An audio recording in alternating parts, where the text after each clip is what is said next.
Well, we want to turn to another critically important issue. In just a couple days, it will be Malcolm X's birthday, 100 years, 60 years since his assassination. So this is the centennial for El Haj Malik Abdul Shabazz. Big year, big person. Very happy to have joining us here to discuss some of this here, because we can't get into it all. That's 3 shows in a row, really, if we talk about all of Malcolm X. But to get into as much as we can, Professor Jared Ball, host of the I Mix What I Like podcast, author of The Myth and Propaganda of Black Buying Power, along with Todd Burrows, the editor of A Lie of Reinvention, one of the great interventions in the broader oeuvre of writings about Malcolm X, and I was honored to be a part of that. Jared, as always, thanks so much for being with us. No, thank you. And it's always a pleasure to be here. And congratulations on your $1 million mark or million subscriber mark. Thank you. And folks should be, folks should be encouraged to continue supporting this great platform. So thanks. It's always a pleasure. Yes, and I hope they're also supporting I Mix What I Like. I was struggling, all day yesterday to think about what the first thing I wanted to ask you was, Jared. So I'm just going to kind of make a statement and ask you to reflect on it here. That I was thinking about reflecting on 100 years of Malcolm X, I believe 60 years since his assassination. I've had the privilege to travel all over the globe. I've had the privilege to go to many places where oppressed and exploited people are living around the globe. And there are 2 images that are omnipresent everywhere, regardless of language, culture, continent, and that's Malcolm X and Che Guevara. And everyone knows who they are. And when you see them up in a place, it's like no one is confused what it means. And I can't even honestly think of almost any other American that has that, quote unquote American, that amount of worldwide cachet. And I guess I just wanted to make that statement and have you reflect on it, because it really just kind of struck me when I was thinking about that yesterday. No, I think it's a great place to start. The 2 were certainly indirectly in communication with one another, at least at minimum, and they were certainly connected by a similar political struggle that dealt with both of them in very similar ways, unfortunately. So, or addressed themselves at least in very similar ways. It's also, I think, important, given the anniversary, we might as well add at least 2 others. That 1925 was also the birth year of Frantz Fanon and Patrice Lumumba, who, of course, Malcolm and Che, in their own ways, looked to support and did support quite materially in trying to help the Congo liberate itself, because, and as they understood, and this is something that Malcolm continues to suffer posthumously in terms of his image, both saw their struggles as national liberation struggles that were themselves intimately linked with those of the rest of the decolonizing world. So, just as Che saw initially his struggle with the Cubans as part of a national, initially, liberation effort that had to be internationalized, despite all the work that continues to be done, even with new books being published as we speak, to limit this focus on Malcolm. Malcolm saw the Black liberation struggle here in the United States as a national liberation struggle akin to all the others that were decolonizing, and he looked to link that struggle with all of those that were decolonizing, as he famously said, by any means necessary. So it's quite appropriate to start with that thought and that link. Yeah. Yeah, I could tell you right now, being in Lebanon, his face is all over here too. And Che Guevara, that's a really good point, Eugene. Che Guevara, Malcolm X, they really are these international figures that everybody knows. And in the global South, they're understood to be people who stood up against the most powerful forces in the world. And I think I don't want to jump the gun here, because I do obviously want to talk about Malcolm X's legacy. I think a part of talking about that legacy, though, is also talking about the present, because we're in such an intense moment of repression, Jared. And I think for us, this is the most repression I've ever seen in my life, at least. Not just, what we're seeing in the U.S. under, Trump recently, but in the world.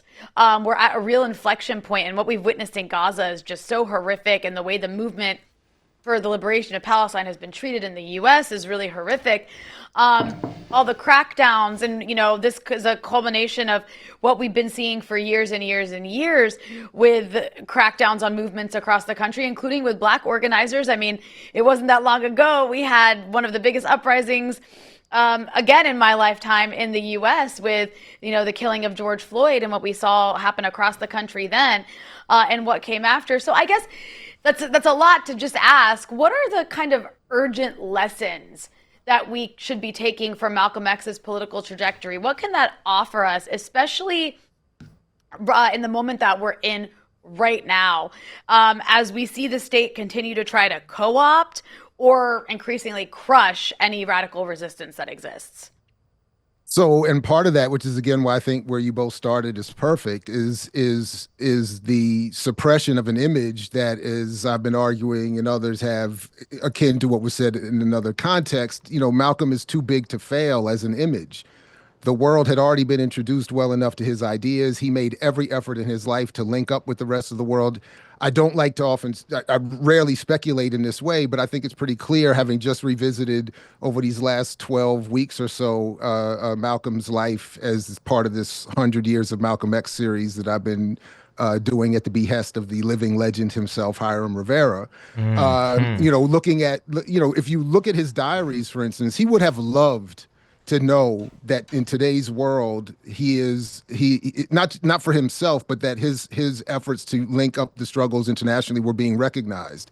He would have deeply appreciated people in Lebanon in 2025 recognizing him and recognizing what his image meant and what he meant to convey. Because as he was saying, he was learning from that part of the world and the rest of the decolonizing world what it really meant to be a revolutionary and what it would really mean for Black people to be free, if that is in fact what was the desire.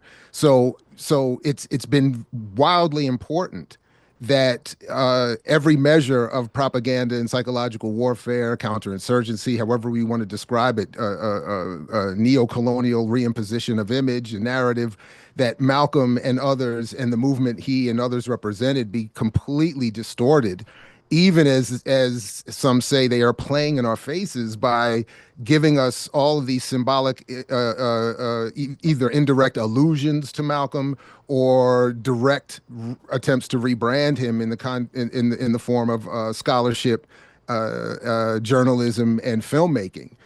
So it's very important that we encourage people to not only revisit Malcolm just for the sake of history, but for the sake of understanding how to engage a world politically and on what standards people should look to engage the world politically. And if we do that, I think there's so much there that still informs us, because there's not one thing that Malcolm was trying to address in his lifetime that has been, unfortunately, that is to say, been made better.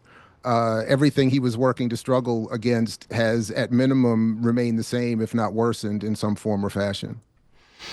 Yeah, I mean, it's an interesting statement, and I mean, in some ways speaks to why they killed him. I mean, it feels like that's also another important factor. I mean, you've laid all this out. I was recently, rereading Carl Evans' The Judas Factor, and it's just some of the connections there between the relationship of, Malcolm X and Martin Luther King and African liberation movements, the CIA's Directorate of Plans that planned assassinations, the Kennedy administration, the Johnson administration, the way it all comes together. The fact that the preponderance of evidence is somehow like on supporters of Malcolm to prove that there is a massive conspiracy to take him down is amazing. But I actually don't want to get too detained by that, because the other thing I was thinking about in relationship to what you were saying is it is just amazing the cross currents that come through Malcolm X's life.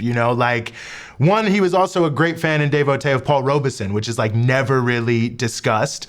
That his father was a Garveyite, the movement that sort of J. Edgar Hoover sort of cut his teeth on destroying in Black America, and then of course becomes the agency behind COINTELPRO and the same piece to it as well.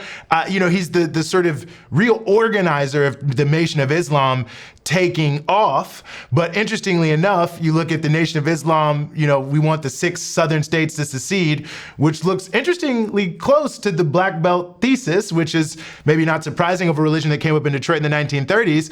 But this is, of course, a thesis put forward by Harry Haywood, whose book Negro Liberation was funded by Paul Robeson. So it's just, I could throw so many other things out there about Malcolm, but just like his blackness, you know, and sitting at the intersection of both our the domestic and the international element of our struggle is just so amazing. Listen, just quickly on the assassination, there's a lot to be said on that. It's important, I think, always to remember, even if the popular version and narrative is to be accepted as true, that the Nation of Islam, out of a jealous internal internecine battle, assassinated Malcolm, the state wanted it to happen, and no one has benefited more. The Nation of Islam didn't benefit any more than the state here, that is the political apparatus here in the United States. They benefited the most from the assassination, and it was clear that they wanted Malcolm neutralized in their parlance, one way or another. So it really doesn't matter. And that's why I'm saying it's akin to what would happen with Che. It didn't necessarily have to be an American hand that pulled the trigger. It was definitely the goal of the United States to stop what Che was doing. So and they benefited more than certainly any Bolivian. So let's just be clear on that. If I can, there were 3 points that I just wanted to make sure I was trying to be a little bit prepared, that I think somewhat answer what you've just said, because in doing this series, I've been encouraged to learn more or be reminded about 3 core things about Malcolm that I just want to make sure we work in here. One of which you've already touched on, but the emphasis, I think, needs to be put at least as much on his mother, Louise, who I myself included have been encouraged, like as so many, to forget was not just some falling apart, breaking down woman but was herself long in the movement and remained attached to the movement in some form or fashion well up until her death in 1991, I believe, in when it was. So we're encouraged to forget about that fact. She was very active in the Garvey movement, as were many women who held together that movement globally. So Malcolm was raised up initially in a context of African world radicalism, brought into advanced political consciousness, and working to make more room for the leadership of Black women, of and by Black women. So Black women, including Vicki Garvin, at the end, Shirley Graham Du Bois, many others were looking to Alice Wyndham to raise him up, and politically and otherwise. He was trying to meet Claudia Jones, and she died, I think, a week before he got to London, and he went there and commemorated her. So he was very much, brought up. Secondly, he was clear that the destiny of any Black liberation struggle, as I said, was intimately linked to that of other decolonizing national liberation struggles, and that he was struggling to build the organization of Afro-American unity. This is something that consistently, even in his own autobiography, gets suppressed and distorted so that people don't realize to what extent he was clear about how to approach electoral politics more militantly, how to approach media making more militantly and understand that, and how to have the OAAU be the overt apparatus of a far more and deeply reaching and militant Black liberation struggle. So these are just 3 quick areas that I would encourage people to consider and reconsider as they are bombarded, as they are as it's happening all over again with his 100th anniversary. Like in other words, the political, what I would consider my political enemies, are very much aware of this anniversary, and they're publishing more books. There's more journal articles. There's going to be more media coming out around Malcolm X, all with the idea of saying, to those who might be looking at his image in Lebanon, to those who might be looking at his image in Southeast DC, hey, he is not the revolutionary that he at most would have been a liberal Democrat and maybe a Bernie supporter. But don't ever look too much far to the left of that as you study and re-engage Malcolm.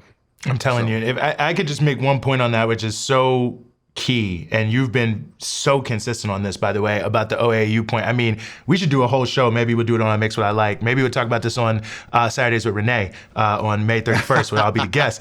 But I mean, the team he was pulling together around OAAU and ACT is like crazy when you think about the second half of the 60s. The core of the Legal Revolutionary Black Workers, who are working with Gold and other groups in Detroit, 100% down with the motion Malcolm is putting together. Obviously, we had Revolutionary Action Movement movement who had already been working with him. The advanced forces that are inside SNCC are starting to look towards Malcolm in a way. You got Huey Newton and Bobby Seale on a college campus talking about, Malcolm. You got Eldridge Cleaver and Bunchy Carter in prison talking about what we do about Malcolm. So when you start to put all this together, and you mentioned many others already, and Shirley Graham Du Bois and, Kwame Nkrumah, who is looking towards Malcolm, it's like not that surprising they took him out, because so many of the most militant figures of the Black movement that really changed the world subsequently would have been all under Malcolm's umbrella. And when you think about that, that's one of my most interesting counterfactuals. If I was a novelist, I would write about that. But I'm just saying that to co-sign your point. The last point is that last little bit has been so wiped out because the level of radicalism and the team he was putting together was so transformative that it's so suggestive that you have to push it to the side. One quick point that I forgot to make regarding some of the history that raised Malcolm, and everything you said is exactly right. But in terms of how we might rewrite narratives, there's a certain very popular film right now that focuses a lot on the Black South. And yet not one word is said or mentioned or alluded to any of what was happening at that time in that place and in that region regarding Garvey, unions, labor movements, socialists, the Communist Party, Black armed self-defense elements. There was all kinds of things, indigenous militancy. There was all kinds of things happening around there that are somewhat erased, much like Malcolm, at least in his radical and honest form, under the guise of spectacle and Black capitalist ownership. But the only other thing I would want to add to that is that since we're doing this, is that I would very much like at some point for Rania to join us on any of these programs as well. I'm always interested in the perspective you bring to this platform and your work. And we haven't engaged enough. So that would be something else I'll just throw out there, since we're just doing that apparently today. I like that. Throw it out there. We're going synergy. We're going 100% synergy right now. I'll answer whatever questions Renee wants to answer. But Renee, if you're watching this, May 31st, Saturdays with Renee, I Mix What I Like. Bring some of this up and let's talk more about it. But it's going to be great. I'm looking forward to it. Jared, I'm always looking forward to anything you do, especially when you join us here on the Freedom Side. Appreciate you taking the time. Anytime. Thank you very much. We look forward to seeing you over there on Black Liberation Media. Thank you very much, everybody. This has been great.